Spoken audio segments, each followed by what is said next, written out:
exércitos está conosco. O Deus de Jacó é a nossa torre segura.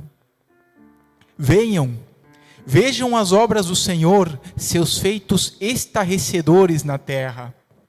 Ele dá fim às guerras até os confins da terra. Quebra o arco e despedaça a lança. Destrói os escudos com fogo. Parem de lutar. Saibam que eu sou Deus. Serei exaltado entre as nações, serei exaltado na terra. O Senhor dos exércitos está conosco. O Deus de Jacó é a nossa torre segura. Tenho certeza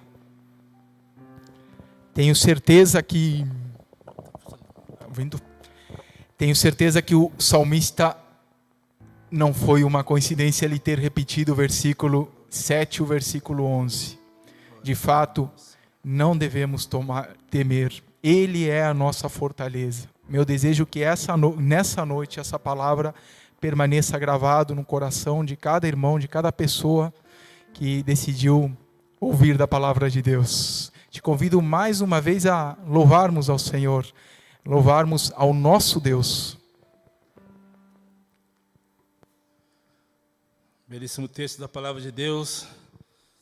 E também diz que um dia, diante de Jesus, todo joelho se dobrará, toda língua há de confessar que Jesus Cristo é o Senhor. Essa canção que vamos cantar diz que montanhas vão cair, demônios fugirão, ao ouvir de que Jesus é o Rei dos Reis. A igreja do Senhor, ela declara essa verdade hoje e ecoará na eternidade até o dia que diante de Jesus todo joelho há de se dobrar e declarar que Ele é Senhor. Louvado seja o Senhor.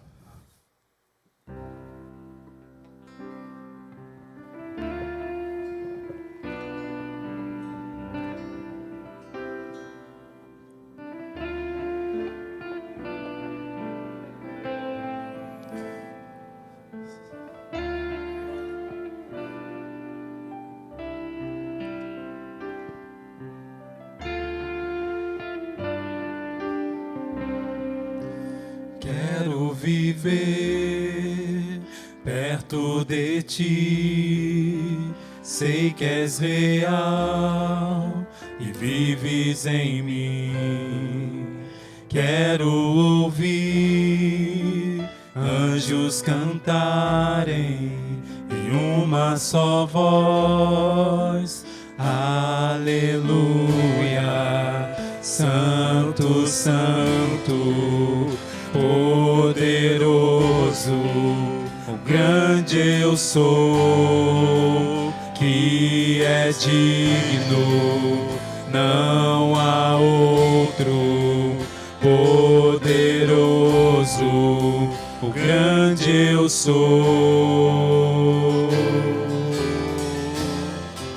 o grande eu sou.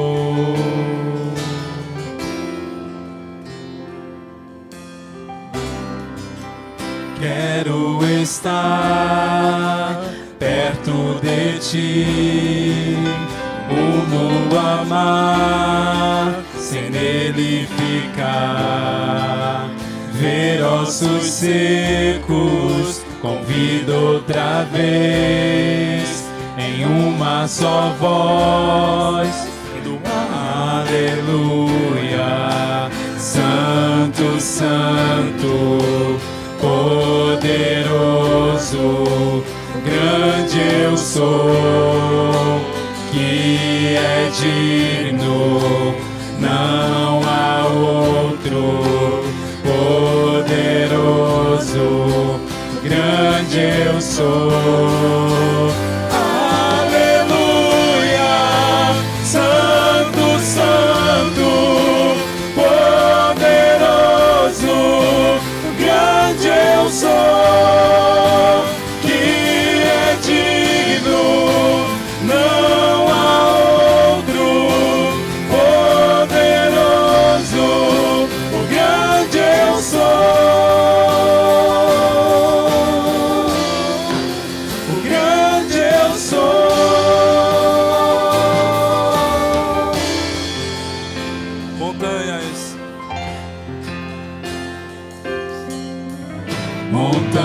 montanhas vão cair, demônios fugirão, ao ouvir de que Jesus é o Rei dos Reis. Não há poder maior, nada resistirá ao seu poder e à presença do grande eu sou, do grande eu sou, do grande eu sou, do grande eu sou, do grande eu sou, do grande eu sou.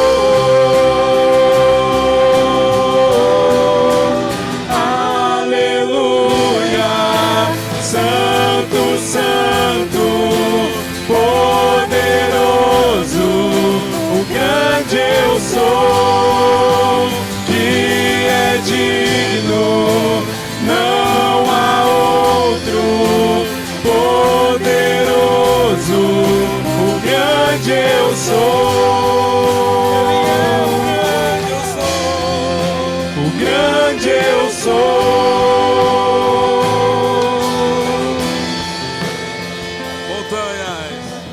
Montanhas vão cair, demônios fugirão, ao ouvir de que Jesus é o Rei dos Reis.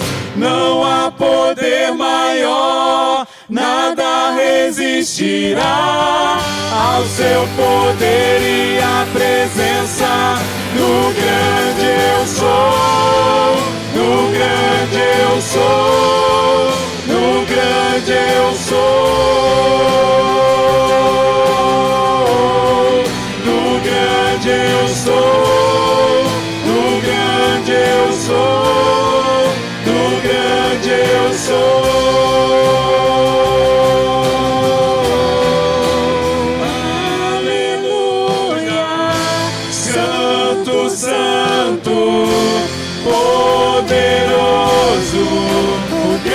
Eu sou, que é digno, não há outro poderoso, o grande eu sou. Santo, santo, poderoso, o grande eu sou, que é digno, não há outro poderoso, o grande eu sou, o grande eu sou.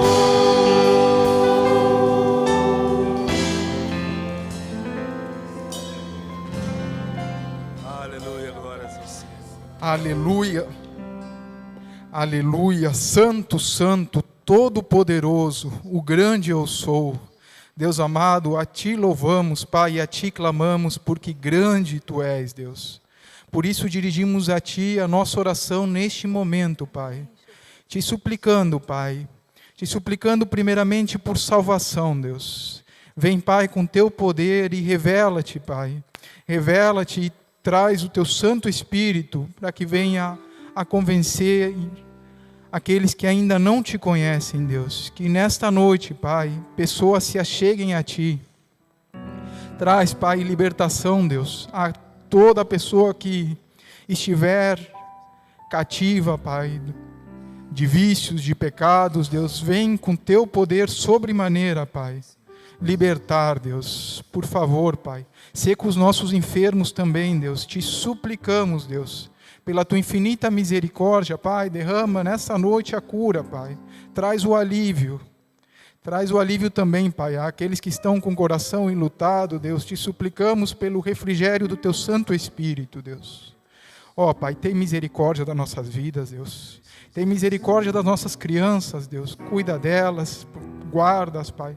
Faz os nossos pequenos crescerem a cada dia na Tua graça e no Teu conhecimento, Deus. Pai, te pedimos também, ser com os nossos pastores, com os nossos missionários, Pai. Dá a nossa liderança, aos nossos pastores, Deus. Dá a eles a a sabedoria, Pai, vinda dos altos céus para nos trazer cada dia mais aquilo que procede de Ti, Deus. Guarda, Pai, a cada um, Deus, guarda os nossos missionários, unge-os, Pai, com Teu Santo Espírito, para onde estiverem nesse momento, Pai, falem do Teu nome com toda a autoridade, Deus. Pai, Te suplicamos também, Deus, por aquilo que são os planos na nossa igreja, que entendemos que procedem de Ti, Deus. Por isso Te suplicamos, Pai.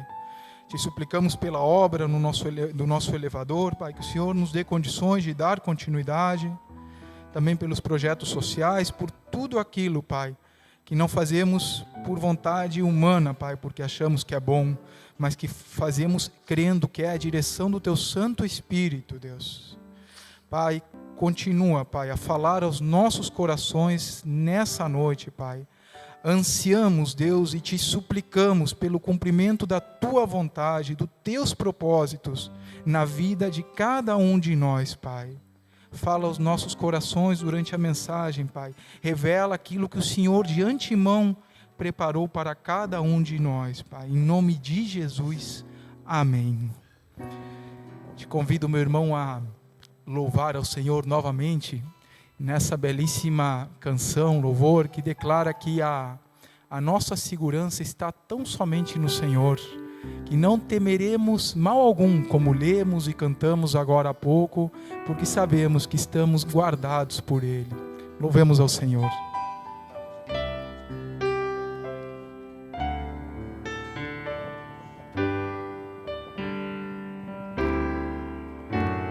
Entrego a Ti a minha oração, pois Tu és Senhor, fonte de águas vivas que há em mim. És a minha esperança, eu descanso em Ti. Posso confiar que a vitória está por vir. Seguro estou em Ti, Tu és o Deus de amor.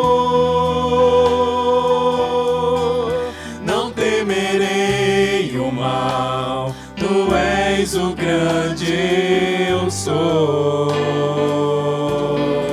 Eu ergo minhas mãos, preciso receber Tua palavra, ó Deus, que me fará vencer.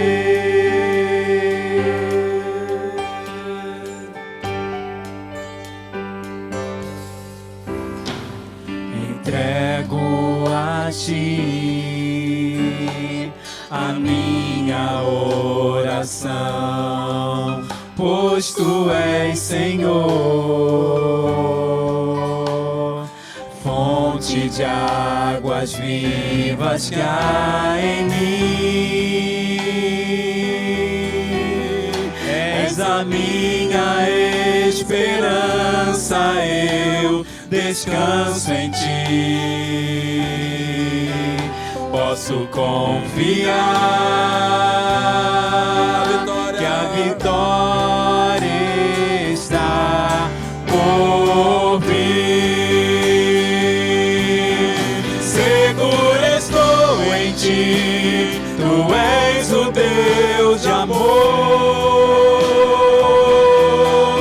Não temerei o mal, Tu és o grande eu sou. Eu ergo minhas mãos, preciso receber Tua palavra, ó Deus, que me fará vencer.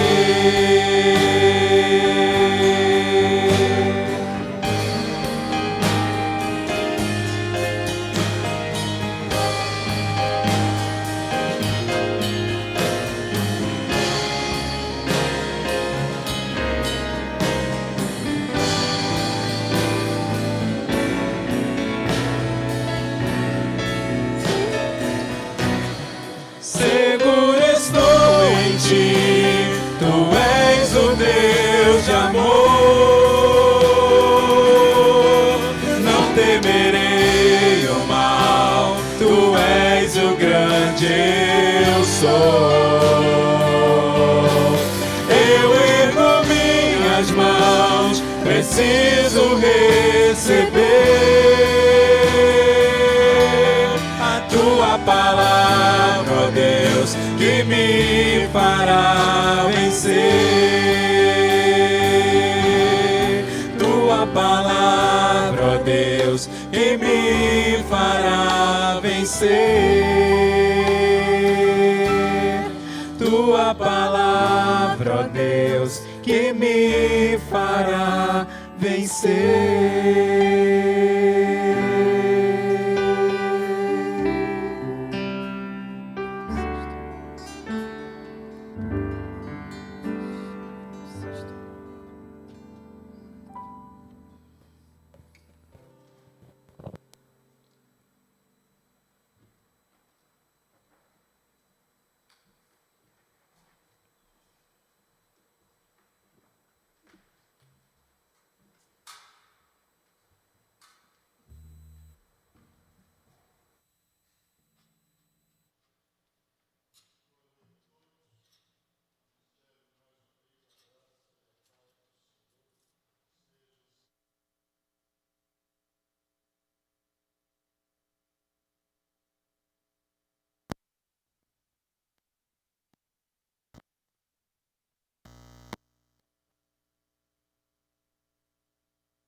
Som. Acho que agora chegou. Som, 2, 3, testando. Ficou horrível esse tipo de coisa, mas só para tentar nos situar em relação à questão do microfone. Voltando, quero, nesse instante, saudar a todos com a graça e a paz do Senhor, e desejo do meu coração é que de forma abundante ela continue sendo derramada sobre as nossas vidas. É importante a gente lembrar de que se aqui estamos como filhos de Deus é porque fomos alcançados pela sua graça, pelo seu amor. E se hoje usufruímos de algo é porque a paz de Deus, ela nos traz tudo quanto se faz necessário para vivermos na sua presença. Por isso eu gostaria de dizer a você que o desejo do meu coração é que esta graça infinita e esta paz que excede em muito aquilo que é a nossa compreensão continue a ser derramado sobre a sua vida nesta hora. Nós estamos meditando na palavra de Deus, no livro dos Atos dos Apóstolos, e quero convidá-los a continuarmos esta jornada. Porém, dentro daquilo que nós estamos estudando, eu gostaria de retornar ao capítulo de número 19. Se você tem Bíblia e pode acessá-la nesse instante, eu quero te convidar a que faça isso. Nós estaremos usando todo o capítulo como base para esta reflexão, mas eu gostaria de, deste texto, ler alguns versos, mas sugiro a você que continue com a sua Bíblia aberta e continue no texto bíblico. Nós estaremos lendo os versos 8, 9 e 10 do capítulo 19.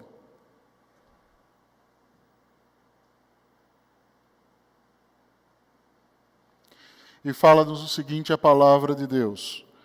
Paulo entrou na sinagoga e ali falou com liberdade durante 3 meses, argumentando convincentemente acerca do reino de Deus.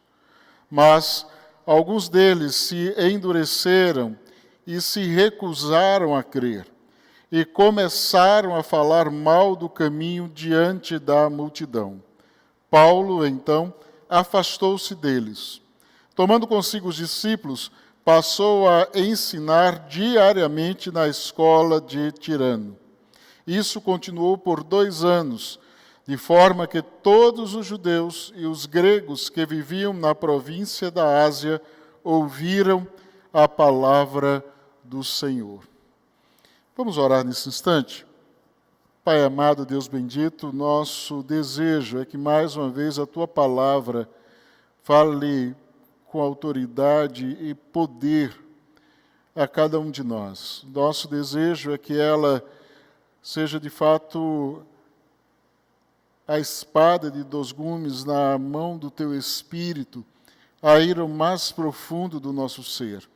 Que ali entre juntas e medula, entre alma e espírito, a Tua palavra venha a trazer-nos aquilo que o Senhor tem para nós nesta hora. Desejo também do nosso coração, ó Deus, é que o Senhor tenha toda a liberdade. Por isso, tira qualquer coisa que busque atrapalhar ou tentar impedir que estejamos, Senhor, experimentando daquilo que cremos ser o alimento espiritual. Por isso, Deus, nós te suplicamos que nesta hora, mais uma vez, as palavras da minha boca e o meditar do meu coração, sejam eles agradáveis a Ti. Em nome de Jesus oramos.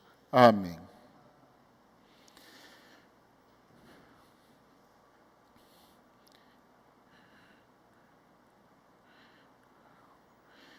Quero começar a nossa reflexão nesta noite lembrando de um fato, no primeiro momento do seminário, uma matéria que ela era ensinada no primeiro semestre, quando chegávamos ao seminário, que é arqueologia bíblica.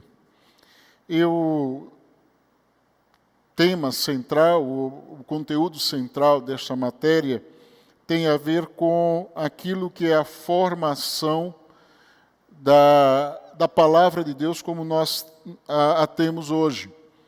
Então, como a Bíblia tornou-se a Bíblia, como estes livros se juntaram, como esta verdade chegou até nós. E essa matéria, ela era dirigida, ela era ensinada por um professor chamado Clifford Dane. Além de teólogo, ele também era engenheiro, e durante muitos anos, atuando no Brasil, ele usou do seu conhecimento para construir templos, para auxiliar igrejas naquilo que era a estrutura que seria utilizado como templo, como prédio de educação cristã, e ele foi um grande incentivador daquilo que era o progresso do Evangelho ali no Nordeste. E o Dr. Clifford Dane, ele tinha algumas coisas muito características, mas uma das coisas que a gente lembra com carinho é que ele chegava sempre 5 minutos antes da aula começar, e ele levava um púlpito, ou parte do púlpito, para colocar em cima da mesa, e uma caneca enorme de café, e ele bebia aquele café até que tocasse o sinal para iniciar a aula, e então ele iniciava a aula. E ele fazia questão de chegar ao último minuto da aula para poder encerrar aquilo que ele estava falando. Ele nunca deu um só minuto de prêmio para os alunos sem que estivesse dando aula do período dele. Mas eu lembro que no primeiro semestre, ele deu a matéria toda e só fez uma prova. E essa prova tinha 130 questões aproximadamente. E toda a prova era de verdadeiro ou falso. 130 questões, todas elas de verdadeiro ou falso. Tudo que ele deu durante o semestre estava ali na prova, e a única coisa que a gente tinha que descobrir se aquilo que ali estava era verdadeiro ou falso.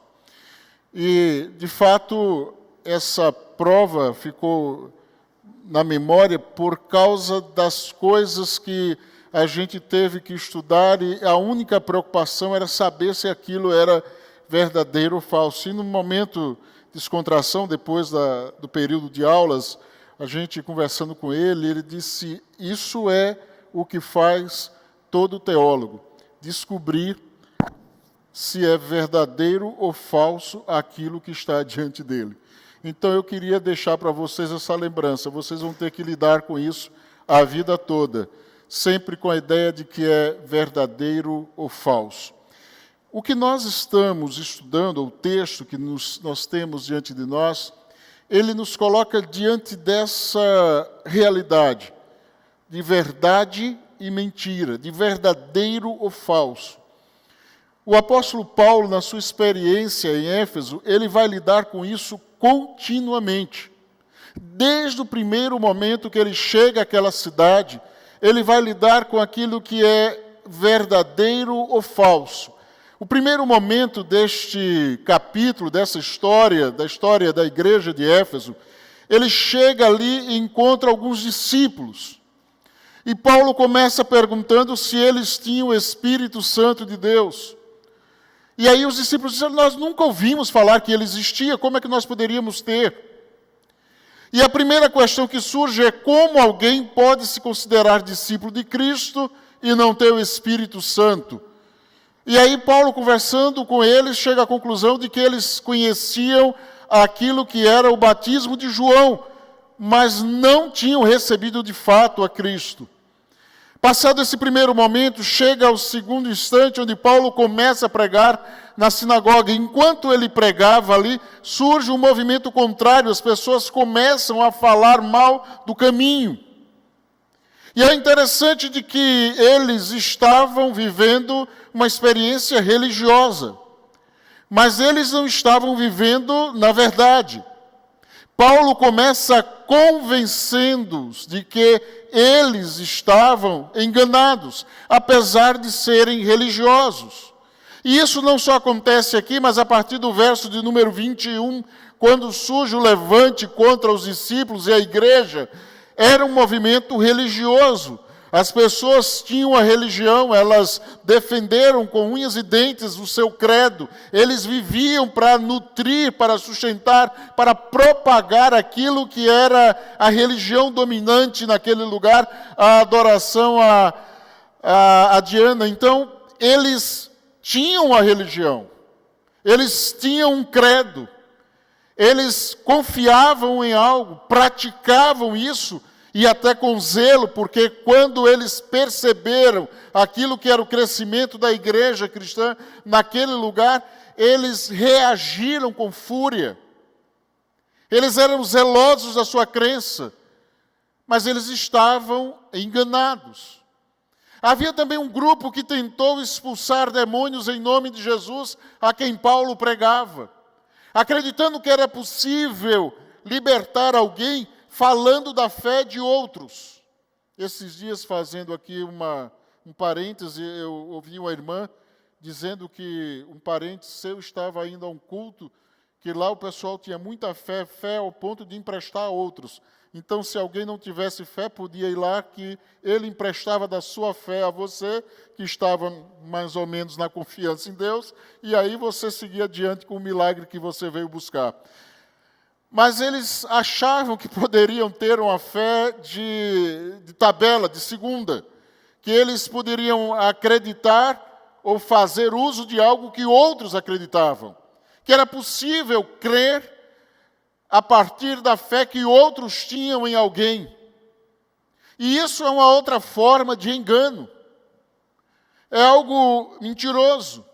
Esses dias eu me deparei com uma irmã que disse que ela poderia fazer uma outra parente, poderia fazer uma cirurgia espiritual. Ela está enfrentando câncer e aí a sua irmã consanguínea disse que ela poderia fazer uma cirurgia espiritual. E aí a solução, já que ela não teria condições de ir ao centro espírita, que ela ia no lugar dela e que ela sofreria a cirurgia espiritual no lugar da irmã. E a outra irmã ficou tão indignada e disse: é como alguém engravidar quando não teve relação com alguém ou teve com outra pessoa. Então, é por tabela. Você quer dizer que alguém vai fazer uma cirurgia em mim sem que eu esteja lá, usando você de cobaia? Mas esta era a ideia deles. Eles poderiam usar da fé de outro para realizar a obra que eles intentavam fazer. E por fim vem uma última questão entre a verdade e a mentira, que são os livros de magia que eles utilizavam ali.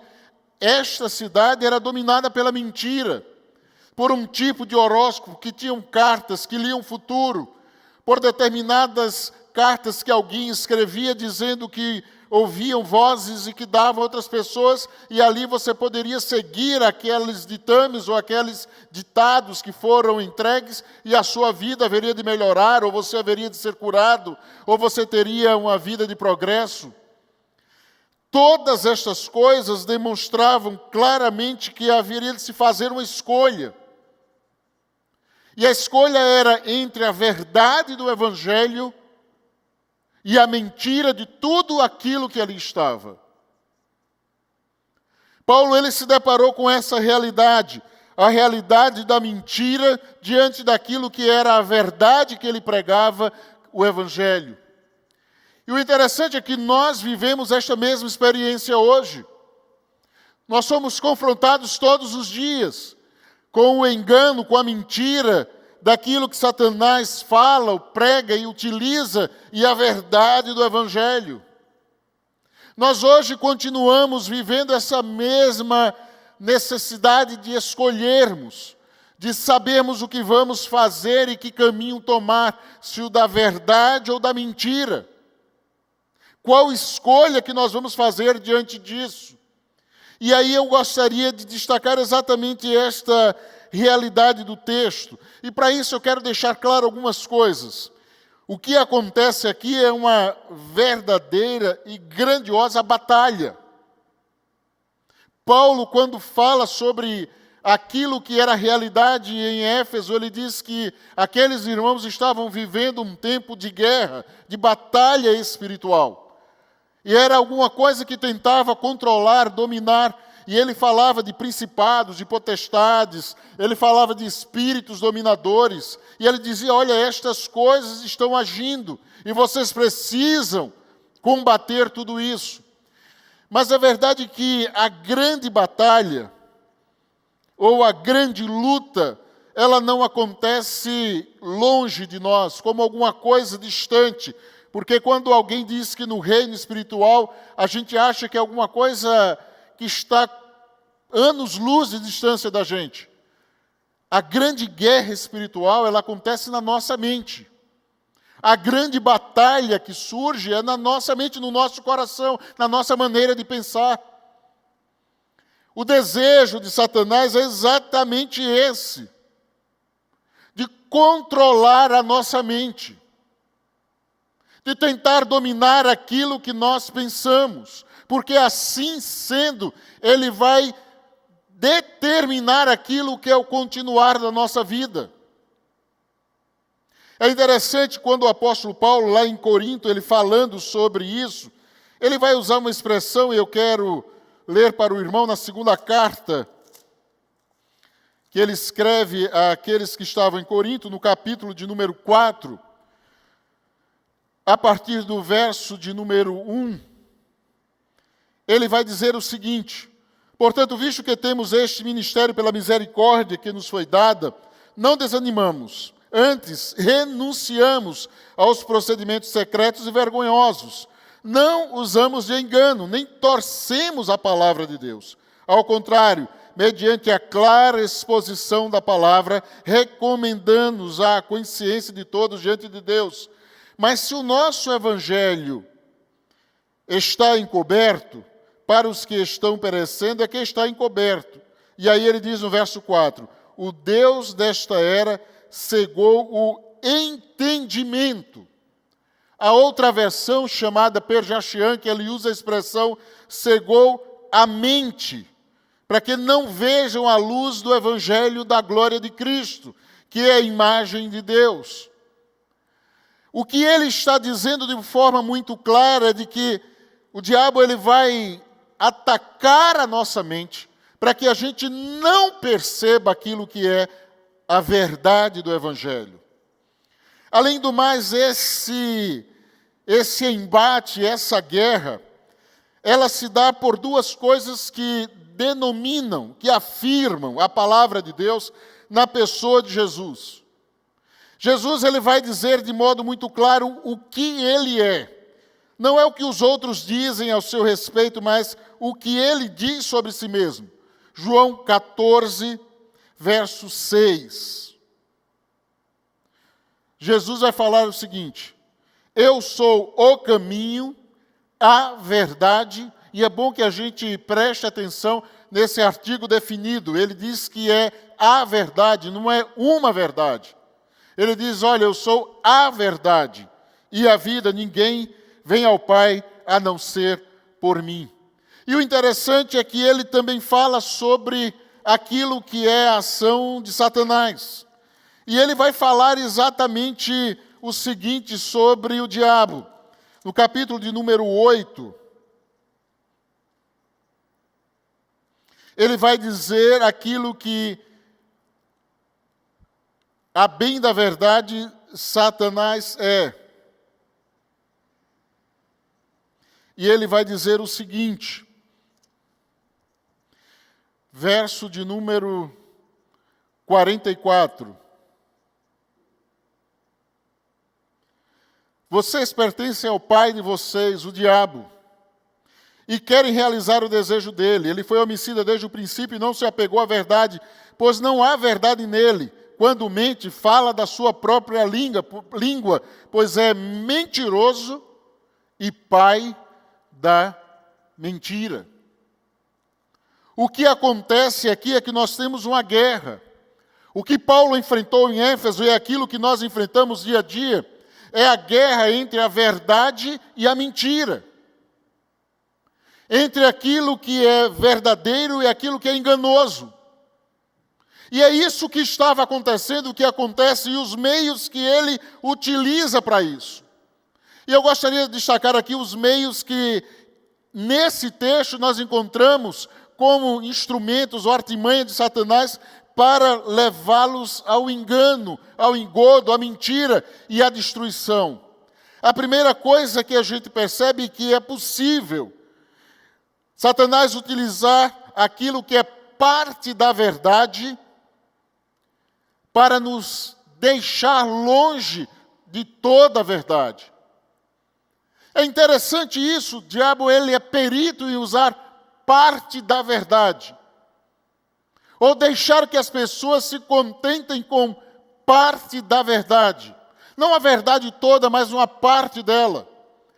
Os 7 primeiros versos do capítulo de número 19 do livro dos Atos, ele fala sobre 12 discípulos com os quais Paulo se encontrou e falou acerca disso e os batizou e orou por eles. E eles receberam o Espírito de Deus.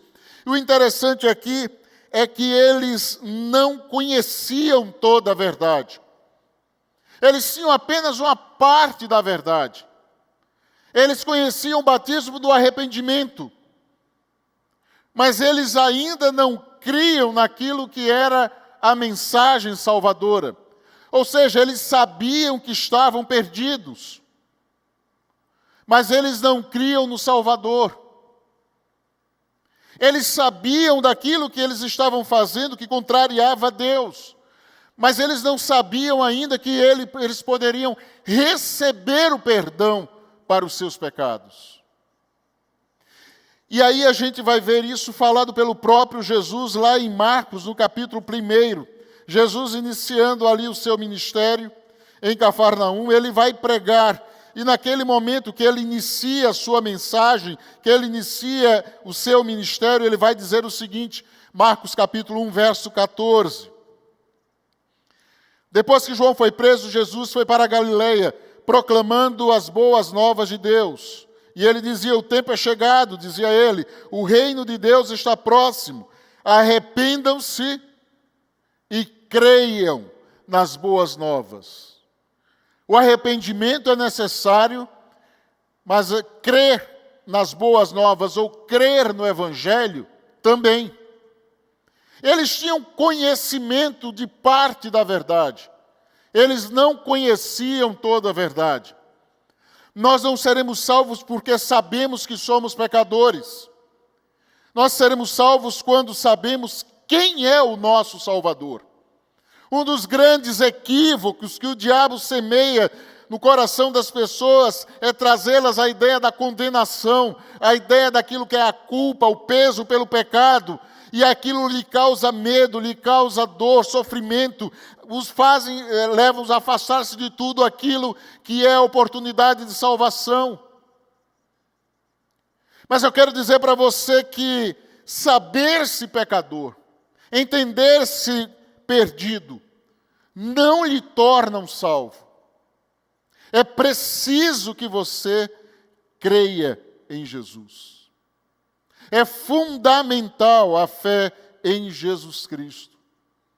Nós muitas vezes lidamos com pessoas que têm um peso enorme daquilo que é o pecado, daquilo que foram os seus erros, daquilo que é a culpa pelas atitudes do passado. Isso não é consciência produzida pelo Espírito de Deus.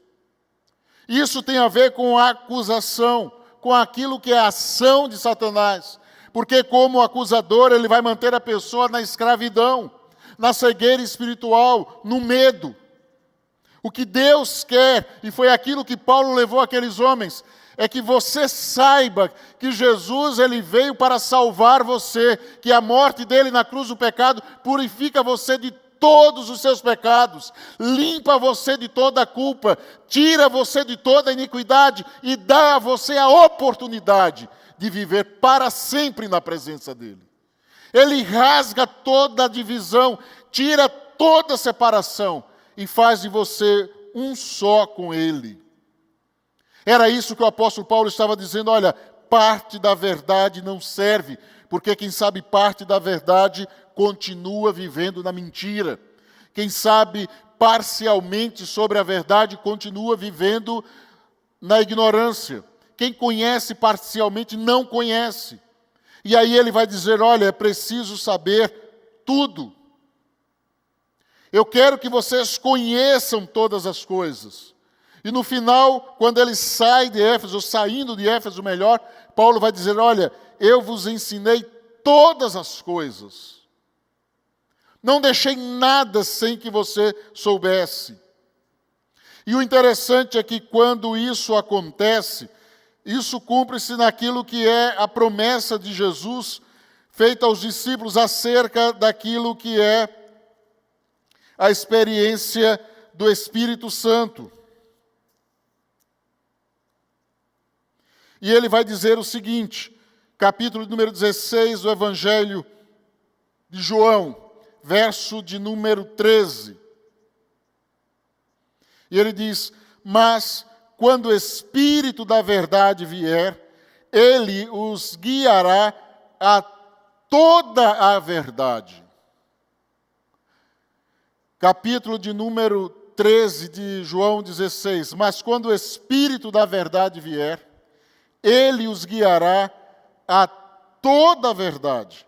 Essa era a palavra que ele estava dizendo àqueles homens. Não é parte da verdade, não é parte de alguma coisa. O Evangelho, ele vai ser revelado a você por completo. E aquilo que Deus tem para nós, ele tudo vai nos dizer. É toda a verdade que estará sendo revelada. A segunda coisa que acontece aqui, dos versos 8 a 12, e depois a partir do verso de número 22, nós encontramos ali aquilo que era o engano da religiosidade. O interessante é que Paulo começou falando ali em Éfeso, na sinagoga, por 3 meses.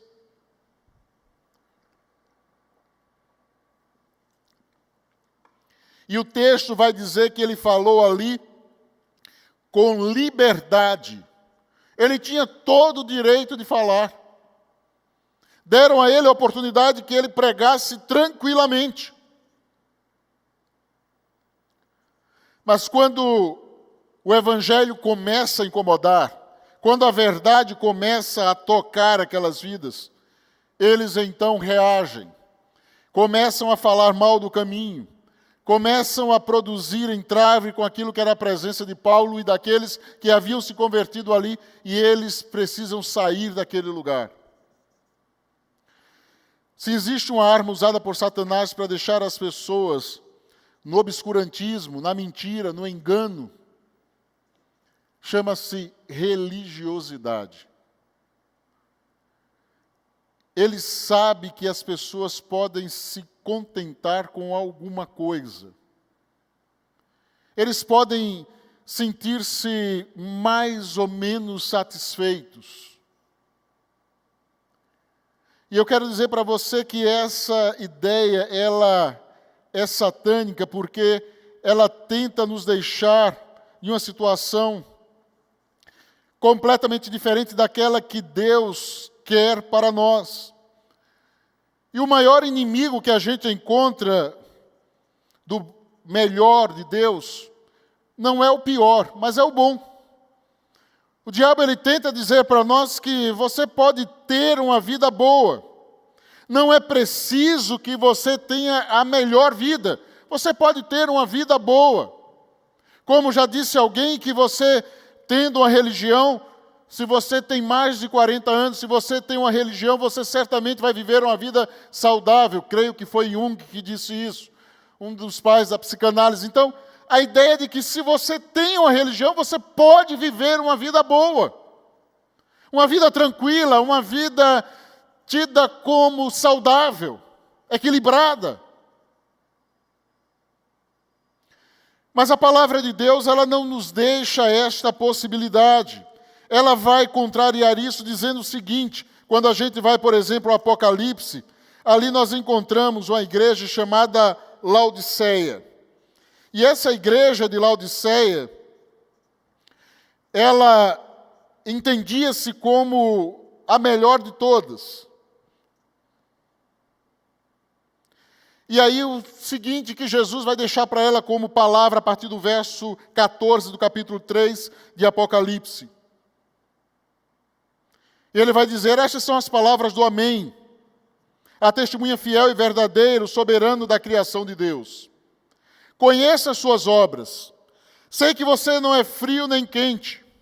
Melhor seria que você fosse frio ou quente. Assim, porque você é morno, não é frio nem quente, estou a ponto de vomitá-lo da minha boca. Ou seja, aquilo que é intermediário causa náuseas em Jesus. Uma vida cristã intermediária, mediana, pode agradar a sua consciência religiosa, mas provoca nojo em Cristo. Uma vida religiosa, uma vida satisfatória diante daquilo que é a realidade humana, pode trazer um certo conforto ao seu coração, mas traz grande indignação a Jesus.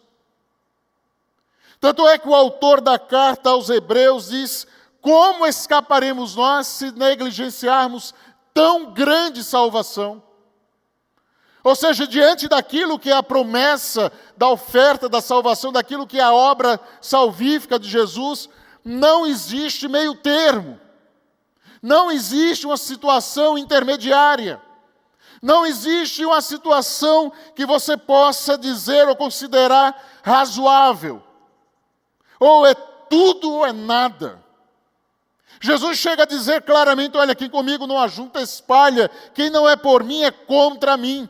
Não existe situação intermediária diante da mensagem do Evangelho. Ou é sim ou é não. Ou se está com Cristo ou longe dele. Ou se tem uma vida cheia do Espírito. Ou vive-se uma vida de escravidão com as mentalidades, com a mentalidade e com as ideias de Satanás. O que ele estava dizendo é: não há como se ter meio termo diante disso. Ou é tudo, ou Cristo é tudo, ou Ele é nada na minha vida. Essa era a mensagem que Paulo queria deixar para aqueles homens. Não há como ter meio termo. Mas como assim? Eu vim do judaísmo. E Paulo poderia dizer, eu também. Mas eu quero dizer aquilo que Paulo dizia sobre a sua vida. Que tudo aquilo que ele experimentou no judaísmo, ele considerava refúgio, lixo, por amor ao Evangelho. Ele dizia, Cristo é tudo. Eu não posso me contentar com isso. Seguindo adiante, o texto vai nos levar a uma outra posição, diante daquilo que são as armadilhas, da mentira e do engano de Satanás, que é achar que a gente pode trabalhar para o Senhor como um substitutivo, um substituto daquilo que é a nossa entrega a Ele. Que nós poderemos fazer coisas para Deus, que isso vai nos dar uma certa tranquilidade, um certo reconhecimento, uma certa moral, como a gente costuma dizer, diante do Senhor. E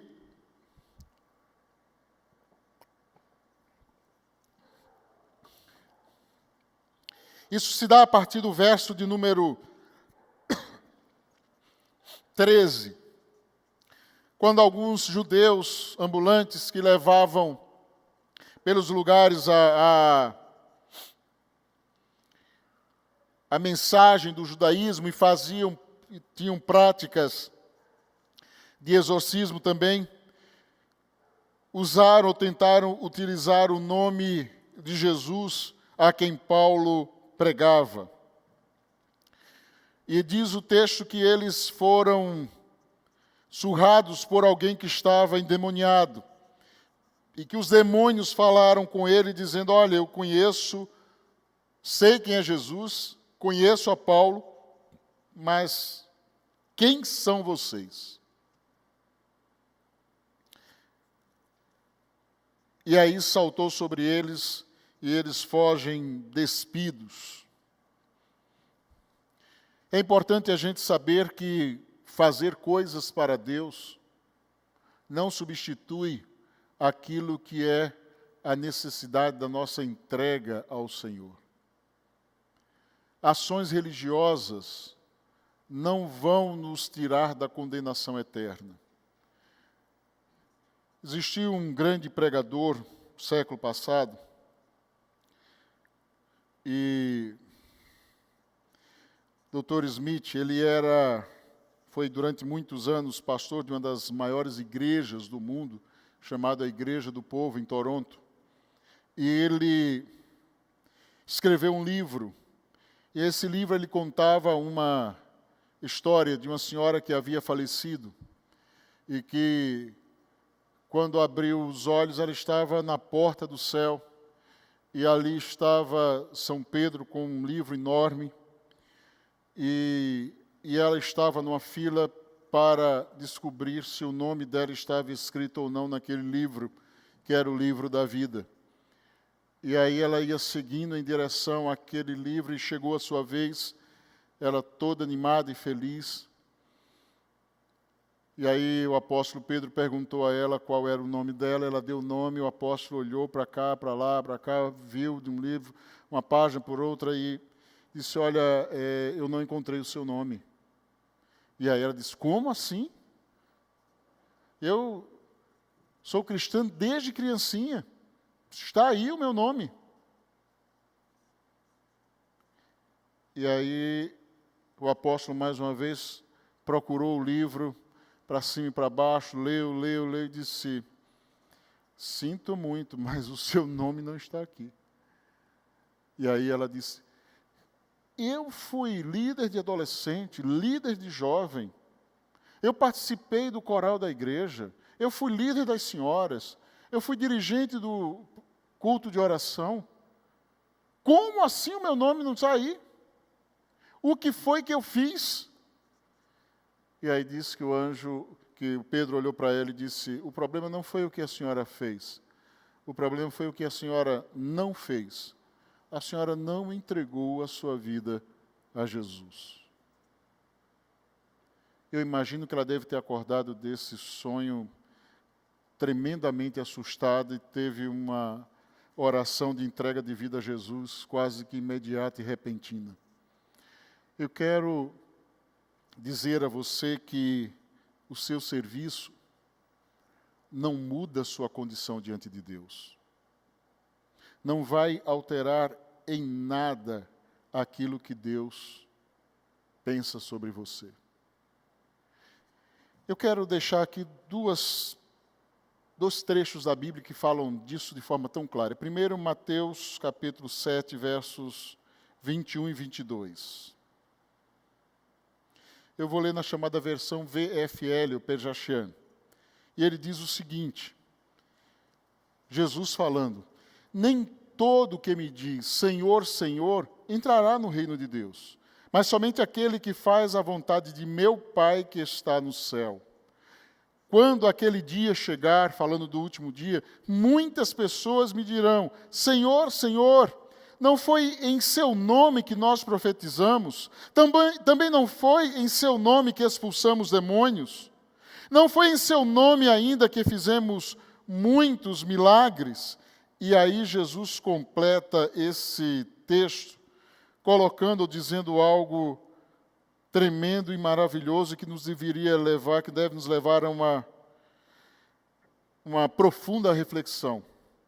Então eu lhes direi claramente: nunca os conheci. Afastem-se de mim, vocês que praticam o mal. E aí a pergunta que surge: praticam o mal, mas eles não expulsavam demônios? Eles não profetizavam? Não faziam milagres no nome de Jesus? Como assim praticam o mal? Será que Jesus enganou-se quando falou isso? O que Jesus estava dizendo, e o que ele afirma em todo o conteúdo do chamado Sermão do Monte, é que aquilo que nós fazemos por nós mesmos é considerado por Deus opróbrio, vergonha. Não tem valor. Só aquilo que é feito por nós a partir da presença do Espírito Santo de Deus em nós. Então não é uma questão de obras, não é o que eu faço, não é aquilo que eu entrego, não é o que eu dedico, mas é aquilo que eu sou. O que importa para Jesus não é o que nós estamos fazendo, é quem somos. Se somos de Deus redimidos pelo sangue de Jesus, se somos regenerados pelo seu Espírito, aquilo que nós fazemos tem valor diante de Deus. Mas se nós não entregamos a nossa vida a Ele, se nós não nos convertemos, se nós não reconhecemos que somos pecadores, que estamos fora daquilo que é o projeto de Deus, o plano de Deus, os sonhos de Deus para a minha vida, por mais dedicado que eu seja, por mais fiel em relação aos compromissos religiosos que eu seja, nada disso adiantará. Isso não passa diante de Deus de trapos de imundície. Isso não tem valor. O que Deus se preocupa com quem somos. É por isso que Paulo pregou o Evangelho àqueles homens que estavam ali convivendo como dizendo-se discípulos. É por isso que Paulo pregou àqueles que eram judeus. É por isso que Paulo pregou àqueles que eram pagãos. Porque eles precisavam de Jesus. E esta é a verdade do Evangelho. Muito antes de querer fazer qualquer coisa, é preciso que você entregue a sua vida a Cristo. Há um outro texto que fala sobre isso, e para mim é um dos textos mais duros, mais difíceis das Sagradas Escrituras. É o momento em que Saul ele perde o reino, ou perde a autoridade espiritual e a unção de Deus, a presença do Espírito. O texto vai falar que Samuel estava indo encontrar-se com o rei, depois de uma vitória que eles tiveram contra os amalequitas. E ali ele deveria aguardar por Samuel para que Samuel fizesse então o sacrifício, ou que fosse ali e fizesse com que tudo quanto havia sido preparado acontecesse. E nesse momento, a ordem do Senhor a Saul foi que ele deveria destruir tudo, que não poderia ficar absolutamente nada. E aí no verso 13 diz o seguinte: quando Samuel o encontrou, Saul disse: o Senhor te abençoe. Eu segui as instruções do Senhor. Samuel, porém, perguntou: então, que balido de ovelhas é esse que ouço com meus próprios ouvidos? Que mugido de bois é esse que estou ouvindo? Respondeu Saul: os soldados os trouxeram dos amalequitas. Eles pouparam o melhor das ovelhas e dos bois para sacrificarem ao Senhor, o teu Deus. Mas destruímos totalmente o restante. E aí Samuel diz a ele o seguinte, quando a gente vai mais adiante no verso de número 22. Acaso tem o Senhor tanto prazer em holocaustos e em sacrifícios, quanto em que se obedeça à sua palavra? A obediência é melhor do que o sacrifício, e a submissão é melhor do que a gordura de carneiros. Pois a rebeldia é como o pecado da feitiçaria, e a arrogância como o mal da idolatria. Assim como você rejeitou a palavra do Senhor, ele o rejeitou como rei. É interessante que o objetivo era nobre. Eles pouparam o melhor dos bois e das ovelhas para sacrificar ao Senhor. E a palavra de Samuel a Saul foi: quem te disse que Deus prefere mais sacrifícios do que obediência? Quem é você para achar que Deus precisa de você? Muito antes daquilo que você pode fazer por Ele, Ele já fez todas as coisas. O que Ele espera é que você obedeça a sua voz. E o interessante é que Ele usa duas coisas aqui que são importantíssimas. Primeiro, a rebeldia. Algo tão corrente do nosso tempo. Segundo, a arrogância, o orgulho, algo tão corrente no nosso tempo. E aí ele vai dizer que a rebeldia é pecado de feitiçaria, e a arrogância, o orgulho, é idolatria. É por isso que Deus, Ele não se contenta com aquilo que a gente faz ou com aquilo que a gente esteja dando a Ele. Isso é um privilégio nosso. O apóstolo Paulo, escrevendo na sua segunda carta aos Coríntios, ele vai dizer, por exemplo, que a contribuição é uma graça de Deus que Ele nos concede. Nós não estamos fazendo alguma coisa, quando você dá o seu dízimo, a sua oferta, você não está fazendo alguma coisa para Deus, não. É Deus que está dando a você a oportunidade de participar, a graça de participar da sua obra.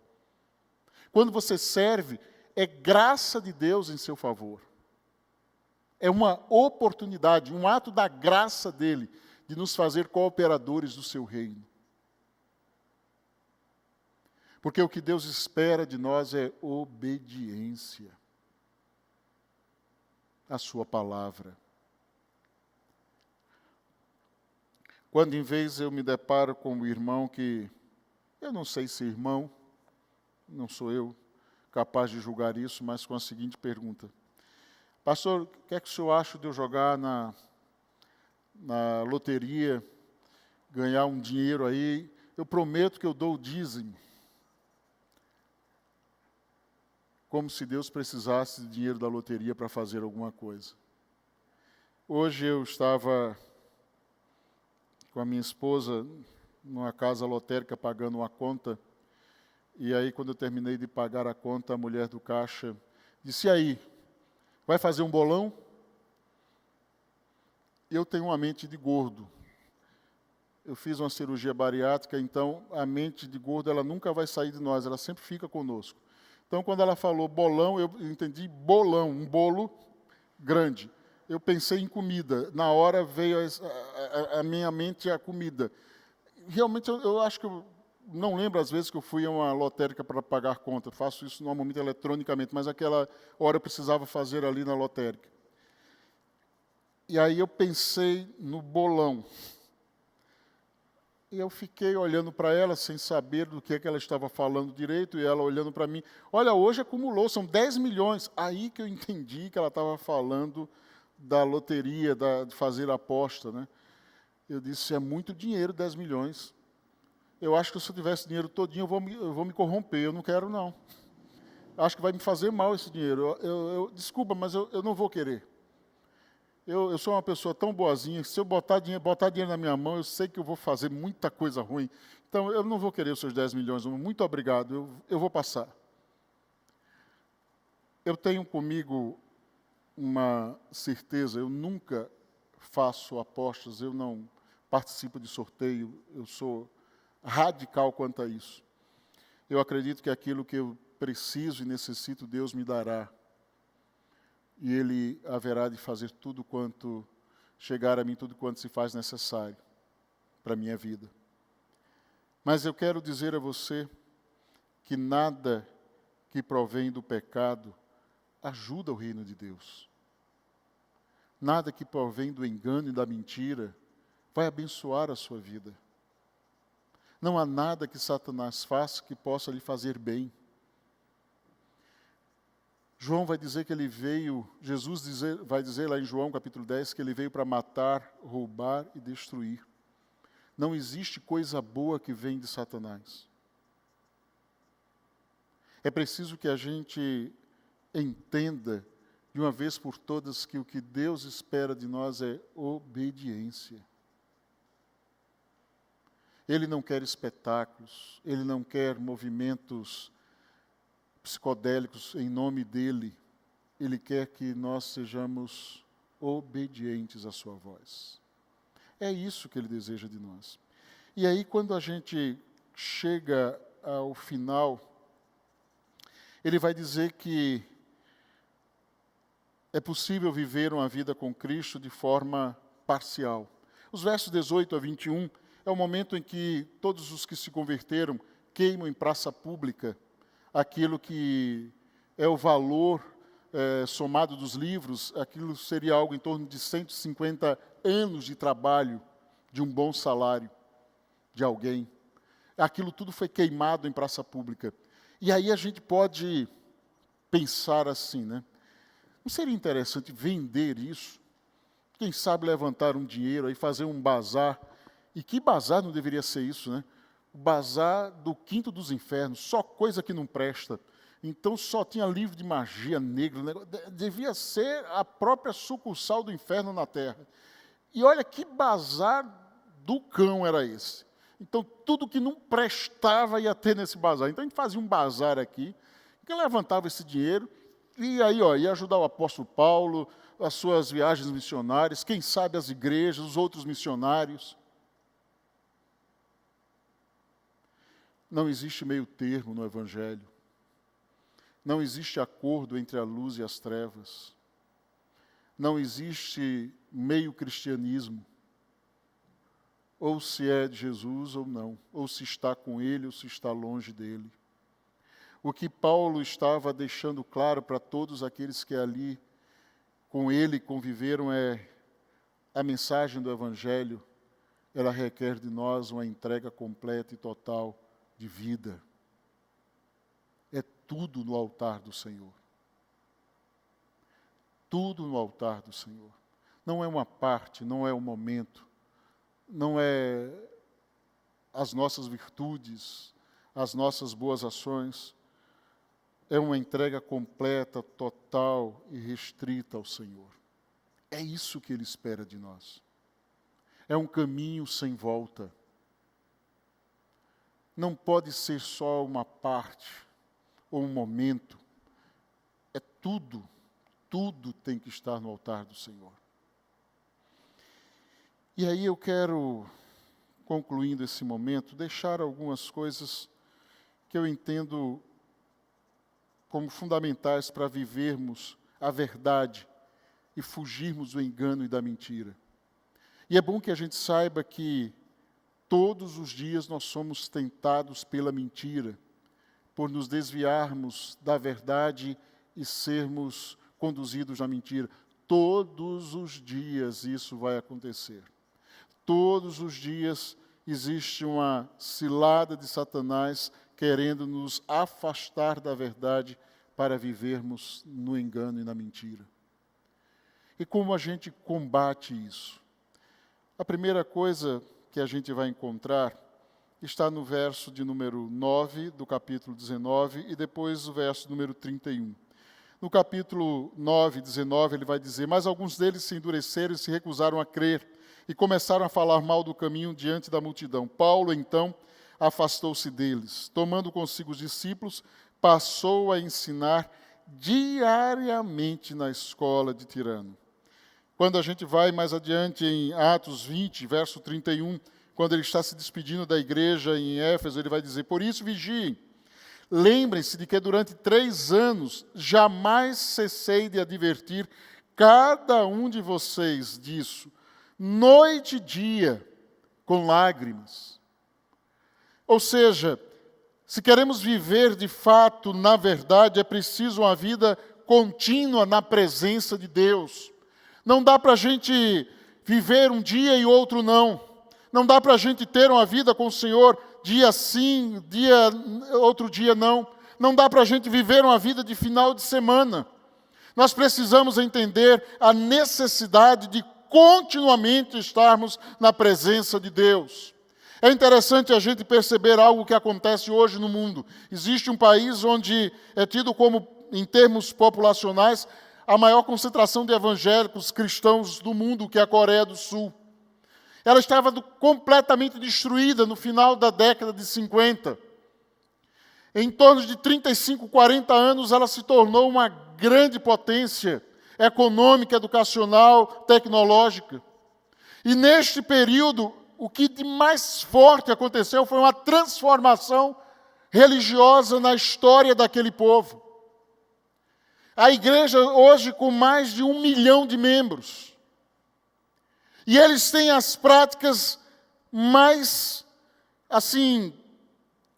duras, rígidas, quanto àquilo que é vida espiritual. Eles começam os cultos às 4 horas da manhã. Eu tenho um pastor amigo que teve a oportunidade de ir lá. Ele disse que o primeiro culto às 4 horas da manhã, ele chegou ali às 4 horas da manhã e não entrou porque já estava lotada a igreja. E havia uma grande fila para o outro que começava às 6. E quando ele entrou às 6 e saiu 8, havia uma grande fila para aqueles que iam orar a partir das 8. E isso num dia de semana. E ele conversando com algumas pessoas que eram profissionais liberais, que trabalhavam, e eles dando testemunho de vida: quantas horas você ora por dia? E alguns deles diziam 6 horas, 5 horas. Houve uma mudança radical na vida e na estrutura de um país, porque eles entenderam que é necessário viver continuamente na presença do Senhor. A igreja de Deus precisa despertar para isso, que nós não podemos viver combatendo aquilo que é mentira, o engano, aquilo que são as inverdades do inferno, se nós não estivermos continuamente diante de Deus. Além do mais, é preciso que entendamos que aquilo que é a verdade, ou a vida contínua diante do Senhor, é uma vida na palavra. Não é apenas algo que eu sei, mas é uma vida na palavra. Olha o que nos diz Jesus em João capítulo 17, na chamada oração sacerdotal, versos 16 a 19. João 17, versos 16 a 19. E olha só isso: eles não são do mundo, como eu também não sou. Santifica-os na verdade, a tua palavra é a verdade. Assim como me enviaste ao mundo, eu os enviei ao mundo, e em favor deles eu me santifico, para que também eles sejam santificados pela verdade. Se eu quero viver na verdade, significa dizer que eu quero viver na palavra. Se eu quero uma vida na verdade, eu quero uma vida na palavra.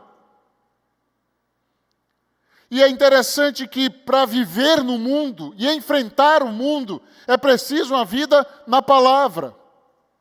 Não é de outro modo. Há um texto desses que a gente sabe de cor e salteado, a gente recita muito, lá no Salmo 119, onde Davi vai falar duas coisas fundamentais. Primeiro, ele vai falar sobre essa experiência daquilo que é a santificação. Verso de número 9. Como pode o jovem manter pura a sua conduta? Vivendo de acordo com a tua palavra. Você quer uma vida de santidade? Busque a palavra de Deus. Não existe outro caminho. Você quer viver longe da mentira e do engano? Busque a palavra de Deus. Verso 11. Guardei no coração a tua palavra, para não pecar contra ti. Só existe esse modo de vivermos uma vida de santidade. É vivendo na palavra de Deus. Eu tenho certeza que muitas vezes o inimigo tem feito de tudo para você não ler a sua Bíblia, para você não buscar ouvir a voz do Senhor. Ele sabe que se você estiver na verdade, as mentiras dele não prevalecerão contra você. Os engodos dele não subsistirão contra você. E a Bíblia nos fala que o diabo, ele nos ataca com ciladas. É a mesma coisa de uma armadilha. Ele prepara ciladas para que estejamos caindo nelas. E como a gente pode caminhar sem cair nas ciladas do inimigo? Vivendo a vida na palavra. É preciso que você leia a palavra de Deus. Que você busque viver na palavra de Deus. Que busque conhecer esta palavra, guardar esta palavra, ou seja, torná-la preciosa na sua vida. Para que você não se deixe dominar por aquilo que são as mentiras do inimigo. A gente gosta, e eu gosto muito de citar o Salmo 1, é um dos meus salmos prediletos. E ali a gente vê exatamente isso. Quando o salmista diz o seguinte: como é feliz, verso 1, aquele que não segue o conselho dos ímpios, não imita a conduta dos pecadores, nem se assenta na roda dos escarnecedores. Ao contrário, ou seja, como alguém não vive essa experiência? Daquilo que é imitar pecadores, daquilo que é seguir os conselhos dos ímpios, assentar na roda dos escarnecedores. Ao contrário, sua satisfação está na lei do Senhor, e nessa lei medita dia e noite. É preciso uma vida na palavra para que não estejamos vivendo no engano. É por isso que Paulo diz, olha, eu não cessei dia e noite com lágrimas de ensinar a palavra a vocês, a conduzi-los a toda a verdade. Não é saber alguma coisa, mas é toda a verdade. Além do mais, quando Jesus luta contra Satanás, ele usa a palavra. Não são argumentos filosóficos, não é uma ilustração, ele usa a palavra. E lá em Apocalipse vai nos dizer que nós vencemos a Satanás pela palavra e pelo sangue do Cordeiro. É assim que a gente vence a mentira e o engano. Hoje você tem a oportunidade de escolher entre o verdadeiro e falso. Hoje, mais uma vez, você vai ter que decidir e escolher entre a verdade e a mentira. Qual será a tua escolha? Qual será a sua opção? Qual das duas alternativas você vai marcar? A verdadeira ou a falsa? Hoje a sua mente deve estar passando por uma grande guerra. Existe uma luta ferrenha contra aquilo que é a vontade de Deus, dentro do seu coração e mente por aquilo que muitas vezes são os seus desejos, os seus sonhos, os seus anseios, os desejos da sua carne, estão gritando dentro de você. Como se combate isso? Vivendo na verdade. Existe um treinamento que foi dado a algumas pessoas quando começaram a falsificar a nota de $100, e aí criou-se um grupo de pessoas para treiná-las a descobrir a diferença entre a verdadeira e a falsa. E a forma como eles encontraram, e a forma como eles foram treinados, que encontraram para esse treinamento, foi deixar a pessoa durante muito tempo com a nota verdadeira. Que eles pegassem, que eles sentissem, que eles olhassem, que eles vissem através de equipamentos e que eles tivessem todo o domínio sobre a verdadeira. E aí, quando eles pegavam a falsa, eles sabiam logo que aquela era falsa, porque eles tinham tanta intimidade com a verdadeira que era facilmente para eles perceptível quando era falsa. Quando a gente vive uma vida na palavra, é fácil a gente perceber quando há a ação do inimigo, de Satanás, quando a mentira tem tentado dominar, quando o engano tem tentado nos destruir. É fácil a gente perceber quando a gente tem intimidade com a verdade. Eu quero desafiar você hoje a viver na verdade, a buscar e escolher a verdade, entre aquilo que são as falsas ideias, ou as meias verdades, ou os enganos da religiosidade, ou aquilo que é a falsidade de um serviço, de uma dedicação sem conteúdo, sem vida. Eu quero desafiar você a escolher a verdade que é Jesus. Porque esta verdade haverá de trazer você a convicção e a certeza da vida com Ele por toda a eternidade. Escolha a verdade. Busque viver na verdade, continuamente, intensamente. E jamais a mentira haverá de dominar, vencer ou controlar a sua vida. Que o Senhor nos dê misericórdia e graça para vivermos continuamente na verdade. Amém? Estamos chegando ao término do nosso culto. Eu quero deixar alguns avisos e algumas informações. Algumas destas são até repetitivas, porque já estamos fazendo isso há algum tempo.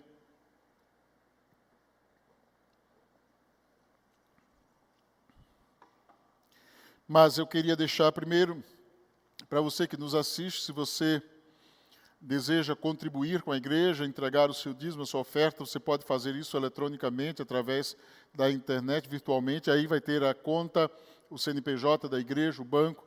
Você pode fazer a sua contribuição. Temos falado, desafiado a igreja, a que temos 100 pessoas que possam contribuir com R$200. E esses dias, uma criança me parou à porta, com 11 anos, e ele disse: pastor, eu vou participar desse desafio, mas eu vou participar com R$50. A avó deu a ele R$50, ele pegou os R$50 e decidiu dar para a construção do elevador. Eu achei linda a atitude dele, e não foram os pais que disseram nada para ele que me procurou ali à porta para dizer: olha, eu vou doar R$50 para a obra do elevador. E eu entendo que se você vai contribuir é porque Deus está falando ao teu coração para que você faça isso. Eu só gostaria que a sua contribuição não fosse dirigida por aquilo que são os cálculos humanos ou uma perspectiva daquilo que você entende como situação financeira, mas que seja de fato a direção do Espírito de Deus, que Ele lhe conduza a essa contribuição. Por isso que eu tenho dito, é um desafio de termos 100 pessoas doando R$200, mas se você não tiver os R$200, quiser ou puder doar menos, que você doe. Se você pode fazer mais, que o faça. Que Deus dirija você a fazer aquilo que é possível ser feito. Outra coisa que eu quero dizer quanto a isso é: se você vai fazer a doação para as obras, é preciso que você acrescente eletronicamente que você coloque 20 centavos a mais, porque isso vai distinguir aquilo que são as ofertas regulares dos dízimos e as contribuições normais da igreja, das ofertas para a obra. Então, que você possa então estar fazendo a sua contribuição. Quero também dizer a você que continuamos com as nossas programações, a sua grande maioria através dos meios eletrônicos. De segunda a sexta nós temos a nossa live de oração na minha página do Facebook. Às segundas-feiras, às 8 horas, nós temos a sala do Zoom para a oração também. E às quartas e sextas nós temos a programação no canal do YouTube da igreja. Às quartas-feiras, o Celebrando a Recuperação. E às sextas-feiras, o estudo da palavra e oração. Aos domingos, às 9 horas, Escola Bíblica, também no canal do YouTube, às 10h30, presencial e também no canal do YouTube, e às 18h30, apenas através do canal do YouTube. Então, que você esteja participando da vida da sua igreja, convidando outros para que estejam também ouvindo da palavra de Deus. Os aniversariantes da semana. Dia 1º tem o Pedro Paz Barreto e Evelyn Lima. Dia 2, Gustavo Bernardino Simões. E dia 3, Karine de Tefé Josuá. Dia 5, Sueli de Castro Pinheiro e Karina Fortunato Cavalcante. São estes os aniversariantes. Desde já, a todos vocês, as solicitações por esta data, que o Senhor continue a abençoá-lo e que esse dia seja um dia de grande regozijo e alegria na presença do Senhor. Muito bem, Deus abençoe a sua semana, que esta semana seja rica da presença de Deus, da palavra do Senhor, que haja de fato um mover do Espírito Santo de Deus sobre você e que muito do Senhor você venha a conhecer e muito do Senhor você venha a compartilhar com outros. Deus te abençoe e louvemos ao Senhor então encerrando este momento.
céu e eu canto aleluia, pois és bem maior, o mundo não vai me afastar de ti.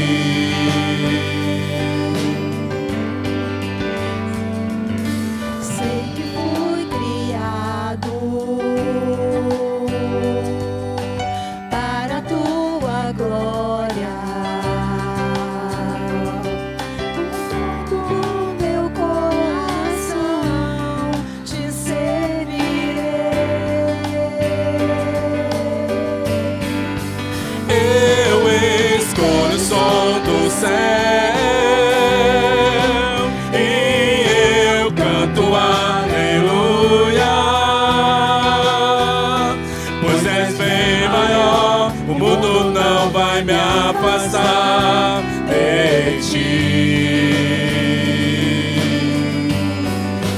Eu escolho teu caminho e eu vou pagar o preço, pois és bem maior, o mundo não vai me afastar de ti.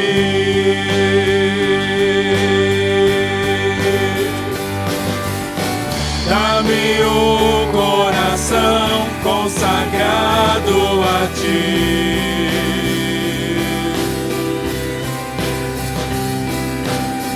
Totalmente fiel até o fim, determinado a ver teu reino crescer, crescer. Eu escolho o som do céu e eu canto aleluia, pois és bem maior, o mundo não vai me afastar de ti. Eu escolho teu caminho e eu vou pagar o preço, pois és bem maior, o mundo não vai me afastar de ti.